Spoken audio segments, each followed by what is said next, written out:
let's see if this works better. You're coming in a lot clearer right now. That's good. I don't know what's going on. My mobile phone don't want to connect to our network for some reason. But I'm using now some kind of iPad look-alike thing, and maybe this works better. Okay. Are you able to hear me okay? Yeah, I hear you. You were like a time-stretched robot. And I have done interviews with that kind of connection before, and when you don't really hear what people are asking you, it's really hard to give a good answer, you know? Oh yeah, and I want to make sure that you're able to hear me as good as I can hear you. Yeah, that's good. Yeah, this is good now. Alright, cool. Well, yeah, let's move forward. You have half an hour starting now.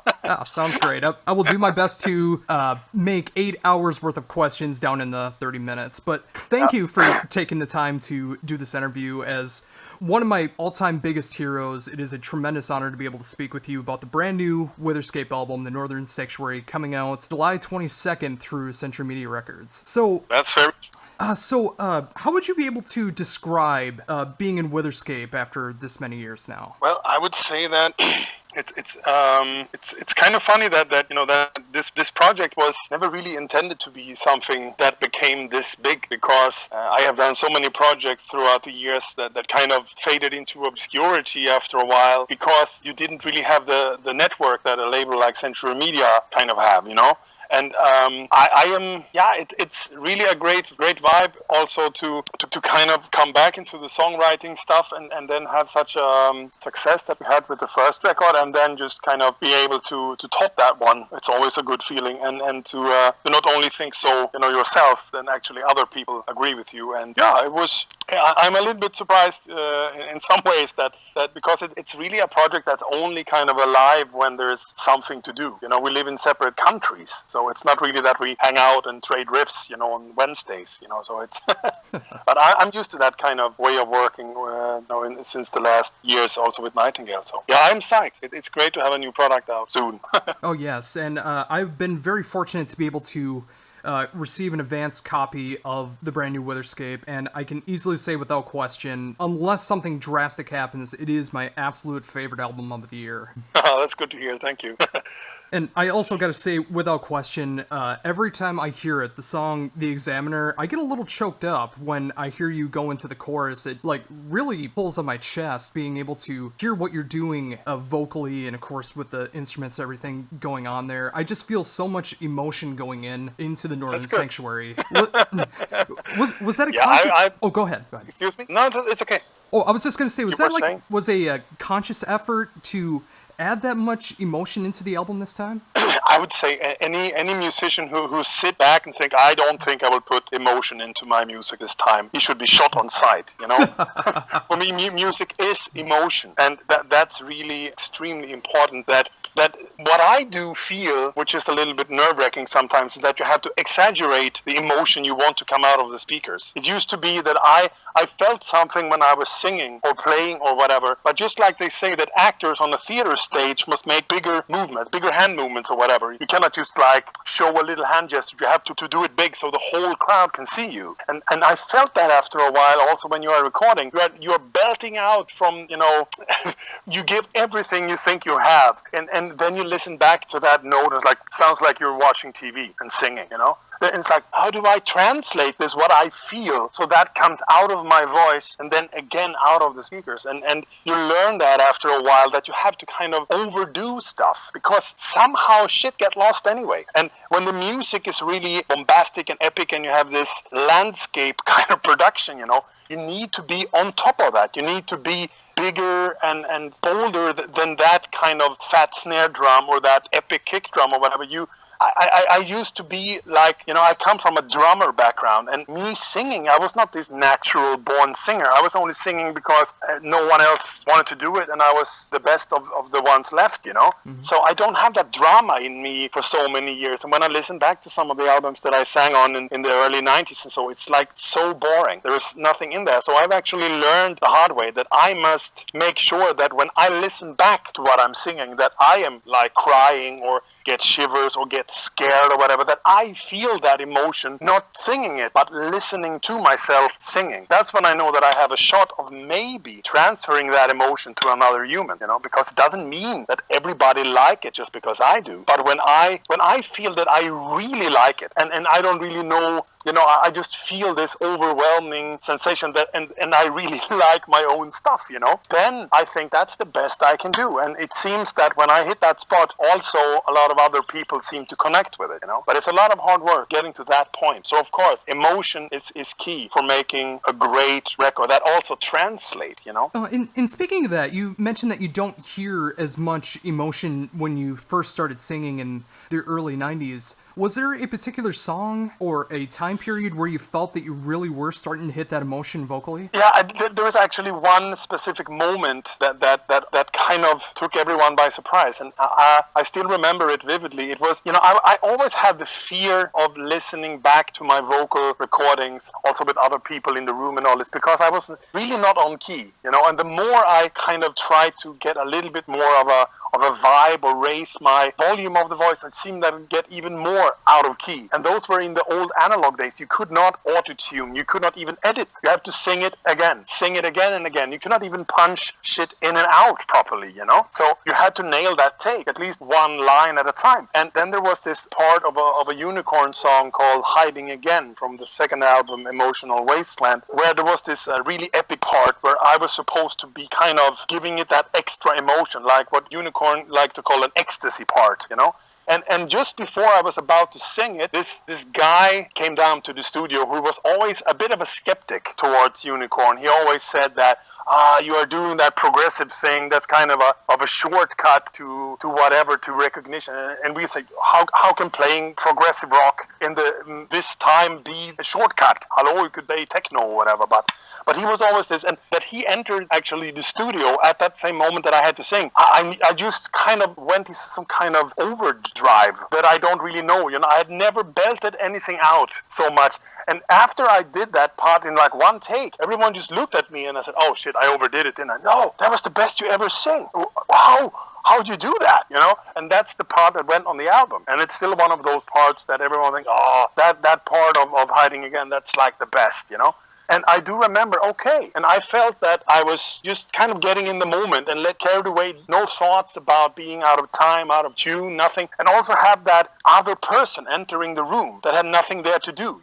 You wanted to impress, you wanted to make sure that you did your very best. That was the moment. And then it kind of went on afterwards also when I did the vocal work for Therion, for the Telly album. It was again this situation where I had to impress not only myself but also other people. They had flew me into Hamburg and expected me to do all this kick-ass vocals. And I was like, I am this drummer guy, what am I supposed to do here? Sing now again? And then I heard that it was the same vocal booth that Michael Kiske used for recording all the Vokeeper album from Halloween. And then I just kind of felt, okay, now you gotta nail this one, And that was also a moment when I could be only the singer and kind of overdo it a little bit, And still listen back to some of that Therion stuff, especially one of the songs called In Remembrance, I think, from some kind of EP they did. That's also one of the better vocal work from that area when I began to kind of find myself a little bit as a vocalist and not be that singing drummer, being more a singer. Yeah, and that's absolutely something to strive for. I mean, especially when you start off playing drums and you start going into different territories like vocals, guitar, bass, keyboard, all stuff that you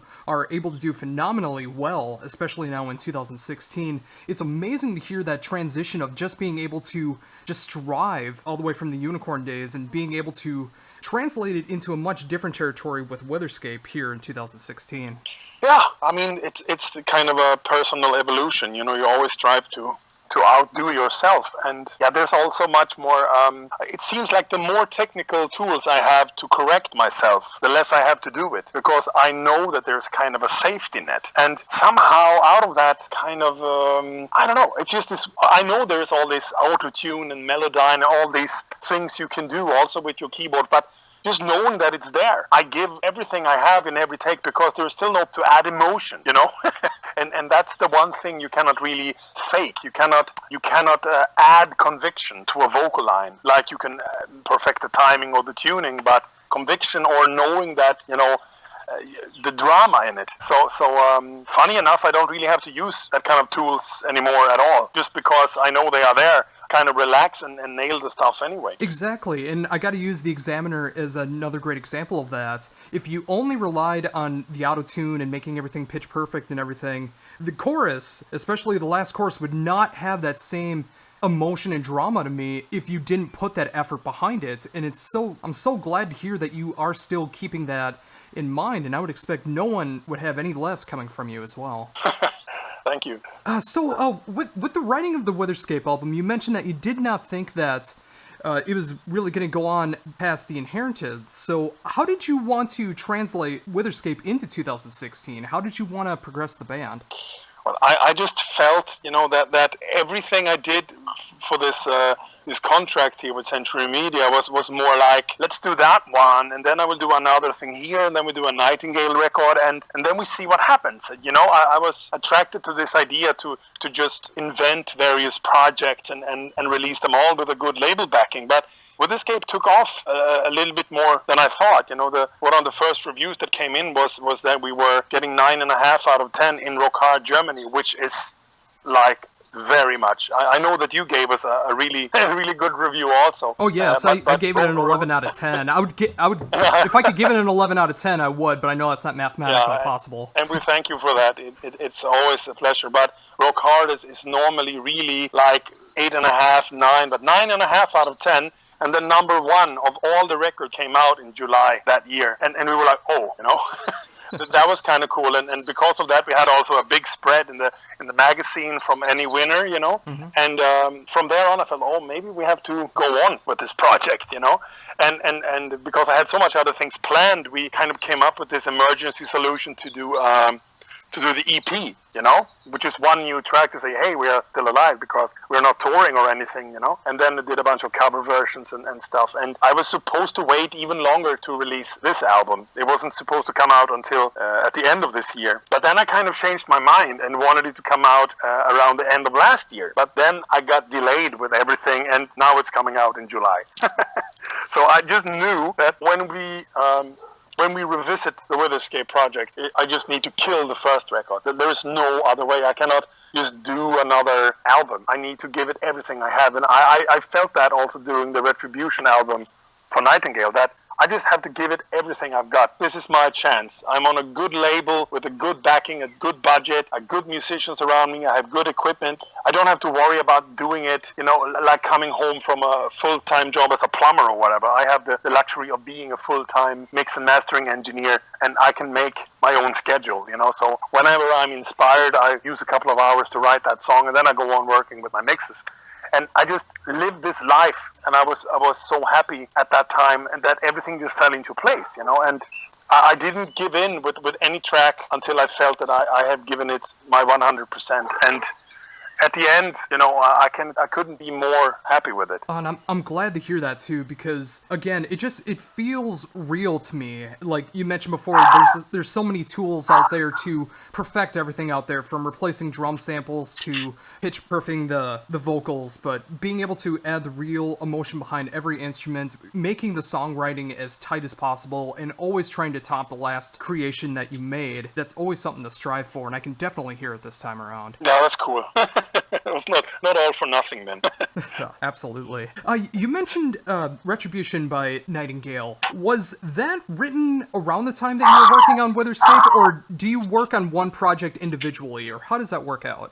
I think the thing with writing is that I always kind of write something, and then I kind of try to sort things, what is this kind of riff, where is it going, and then every now and then, every couple of months or whatever, I have to kind of sit down and sort things out, and there were a couple of riffs that were floating around as potential Nightingale riffs or potential Witherscape riffs, and I also have piling up for some kind of death metal album that I would like to do sometime in the near future, and it's really hard for me to, because when I sit down and say, okay, now I will write a Witherscape song, all I know is that I will not write a Witherscape song. Something else will come out of it, you know? So I have learned that I should just write, and then whatever comes out, I am lucky enough to have so many like projects that I could kind of give it to, you know? That it's just like, I feel that I can use any quality material from the softest to the hardest. It will be used, you know? So it's not that I have to throw stuff away because I have no use for it. I have use for it, and there's a fine line. I mean, technically, the Examiner, for example, could have been a Nightingale song. If you'd taken away the growling bit, nobody would have complained if that was on a Nightingale record at all. But I just felt that this album should have a little bit more variety also in the kind of not so brutal department, you know? So you have every aspect on it on there. And there will be crossovers between Nightingale and Witherscape in the future too, of course. Oh, that is very cool, and yeah, I'm glad you said it, because I was just about to mention that as well. It's like, I could have imagined the Examiner being on a Nightingale album. It does definitely have that vibe if you take out the growls behind it, but I am very happy that it's on the brand new Witherscape album, because it does add that diversity to it, and seeing the band progress, being able to hit the highs, the lows, the more brutal, the more melodic, just having that variation behind it is something that I absolutely love, and it makes me keep going back to the album multiple times a day. That's really cool. Yeah, and it's kind of the drive that I have. I have definitely some kind of musical disorder. You know, I need to be constantly entertained by whatever I am listening to, or I will just kind of flip to the next song or so. You know.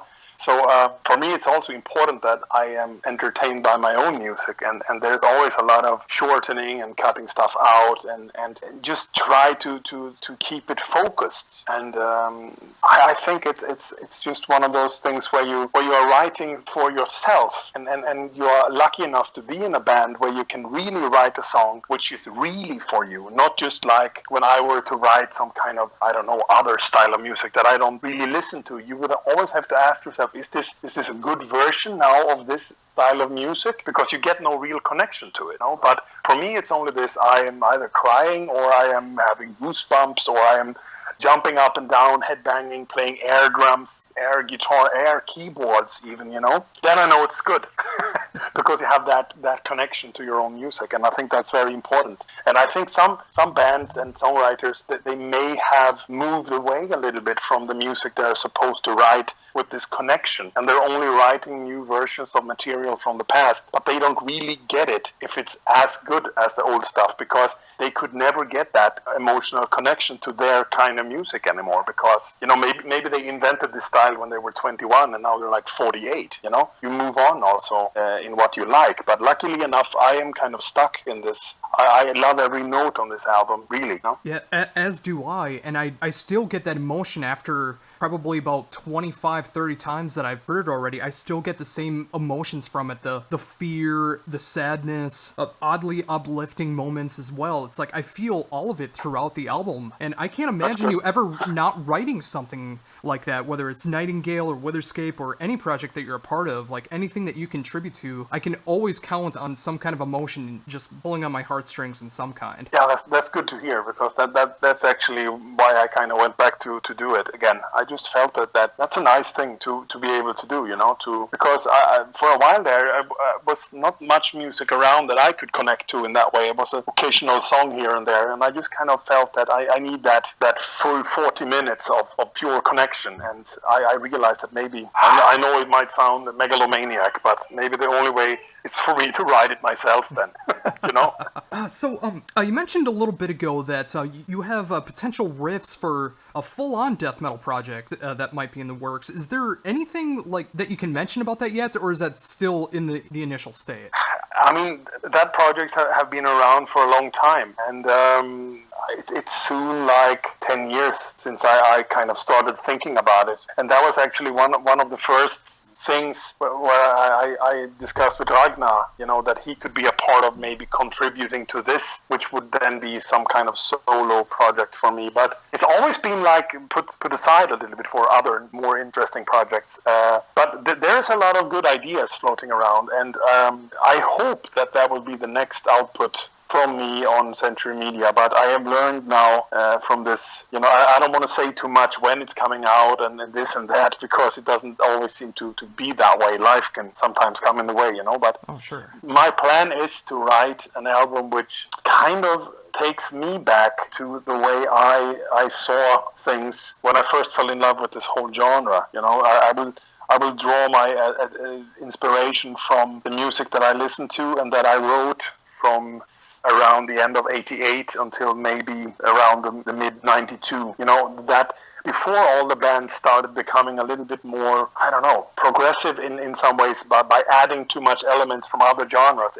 I want this to be really pure, something like Def Leprosy or Obituary, Slowly We Rot, and Scream Bloody Gore, and but there is not too much of that other stuff. It's just like metal, not too much of the keyboards or clean vocals or too much melody and this and that.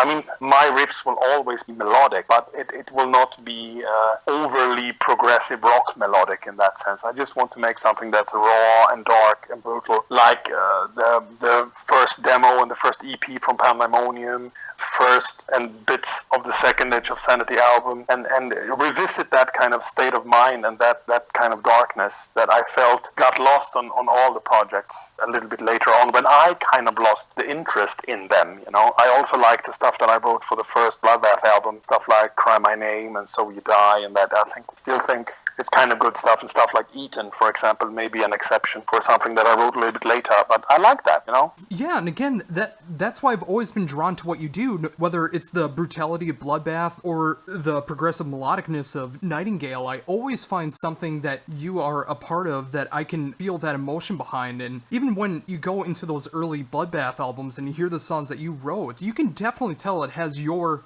mark to it, because it does have those details that really draws me to what you do in all your other areas. Yeah, that's cool, and it's like I always believe that there's some kind of musical family that you can belong to, or some kind of connection, because there are so many bands out there, and I just cannot relate to their music at all, but still they're selling millions of records and have so much fans. I think, okay, that must belong to some other kind of musical family, while I see that there's people connecting to the same stuff that I like, like yourself. And I think I rather compose for that family than try to branch out and write for everyone, because that's not possible, And I just have my own musical DNA, and I do what I do with it, and try to make sure that I truly like everything that I put out. And then there's also this honesty behind it, and I think people can see right through when someone writes something only for the money or whatever, and I try not to do that anymore. Would you say there was ever a time where you did do that, or? Yeah, absolutely. There's plenty of albums that I have done which was only written and recorded for the money, and of course I did enjoy some of it, but there was lots of albums that I did because it was a contract that you should not break, or you had to release something, and there was a way for me to also to get work for my own studio, was to make a project that would bring in a budget, and I would just put together some stuff, and that would pay that month's bills. Of course I've done that, and it was never so that the product was terrible and everyone hated it. Some of that stuff is still being re-released today, so I guess I did something right, but it was not coming from the same kind of place where my stuff come from these days, where I do it because I want to, not because I have to, But sometimes the pressure of having a deal and a deadline and someone who will kick your ass if you don't deliver, it's kind of a good thing for someone like me, who always like to postpone things a little bit, and having to do stuff and then have the tools to do it and then find the motivation. That's how you make an album like The Northern Sanctuary, That's it's a lot of hard work, but it's also being able to be in a situation where you get inspired by life itself. Yeah, that definitely makes sense. I mean, again, it's just like seeing the transition that you've done through the years from the early days until now with the Northern Sanctuary coming out July 22nd through Century Media. Getting back a little bit into the Witherscape territory, is there any chance of any of the new material being played live? No. No? I maybe like a playback show.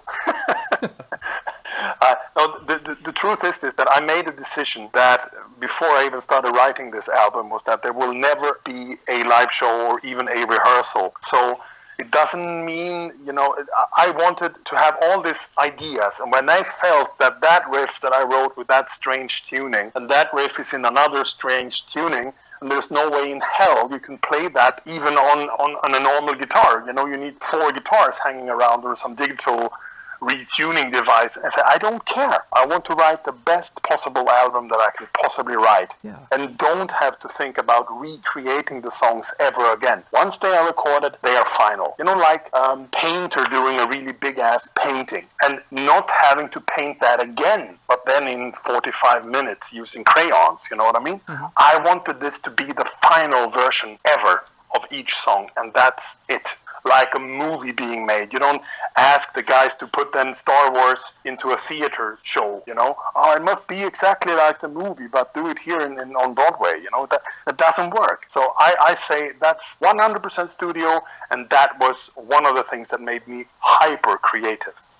Actually, that does make a lot of sense. I mean, especially with what you were talking about with all the different tunings that take place throughout the album, being able to make it sound just like the album may be impossible to be able to do depending on the budget. So always having the album available to buy and being able to listen to that, you can just close your eyes and just imagine the movie being right in front of you with the soundtrack playing. I mean, that is a great way to look at that. Yeah, I think why limit yourself to the possibility of something that I even don't like? I don't really like rehearsing or playing live. Maybe as a drummer for a bar band or whatever, that would be funny. But for me, being the guitar player and singer in a live situation, I still have problems getting my head around that. And I spend like half the gig being so nervous that I don't even know my own name. By the time I loosen up a little bit, the gig is over. So I wouldn't even be able to growl or sing with that powerful clean voice for more than a few minutes anyway.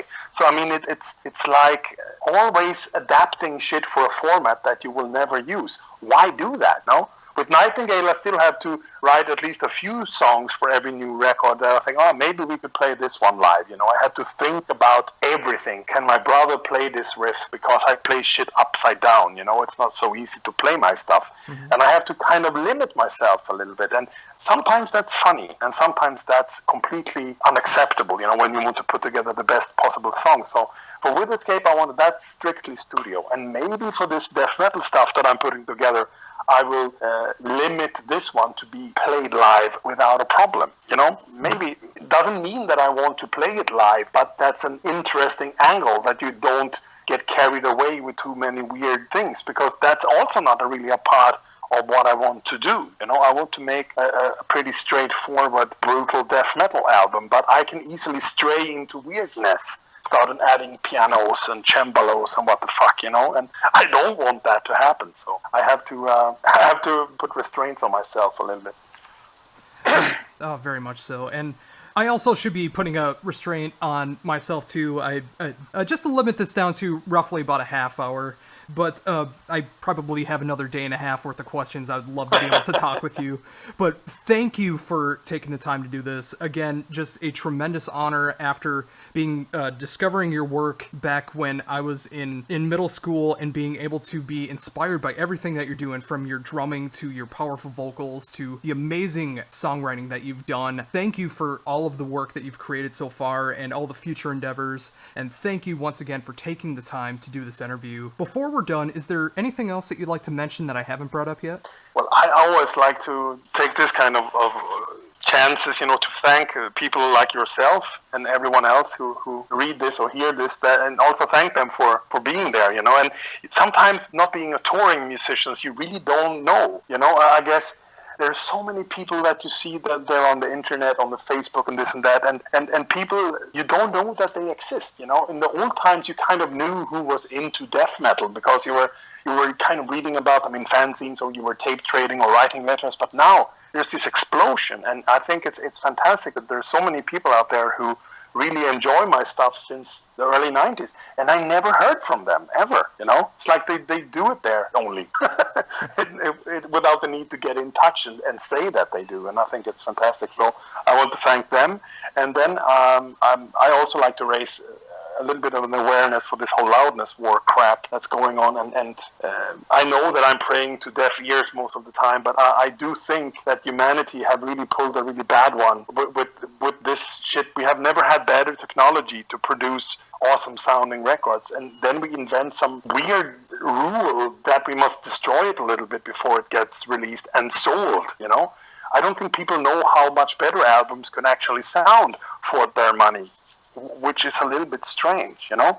And we have this alternative version available in Europe, I think, primarily with this with the real mix of the album. You know, I'm not saying that the CD that's available sounds bad in any way, but the other CD, the CD number 2 from this media book version, sounds even better because it's not mastered to this loudness war kind of norms. You know, it's being mixed like the loudness war never happened, and there are more dynamics, there's more width to it, there's just more life in it, because all these little transients that you have to remove in order to raise the volume of this digital file, they are really, really important for a recording to separate left and right channels. For imaging of your brain is actually using all those little things as kind of mapping points. Where is this sound coming from? It's like they're half right, you know. And then when you reduce all those transients, you're making it all into a big mess, only coming from like everywhere or nowhere, you know. And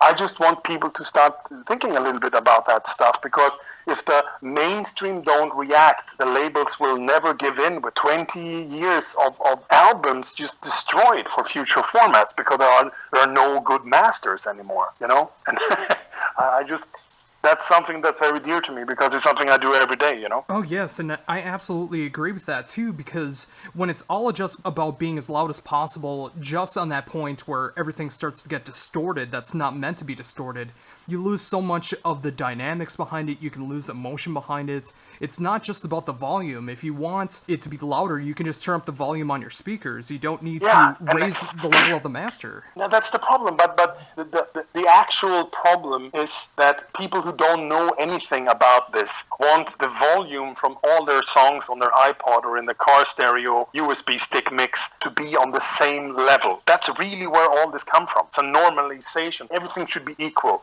And people don't care if it's a rap song or if it's a super dynamic kind of progressive rock song. They should all be at the same level. But the problem is that a music genre like rap or techno, whatever, kind of works also when it's limit bit, because there's no acoustic element to it at all.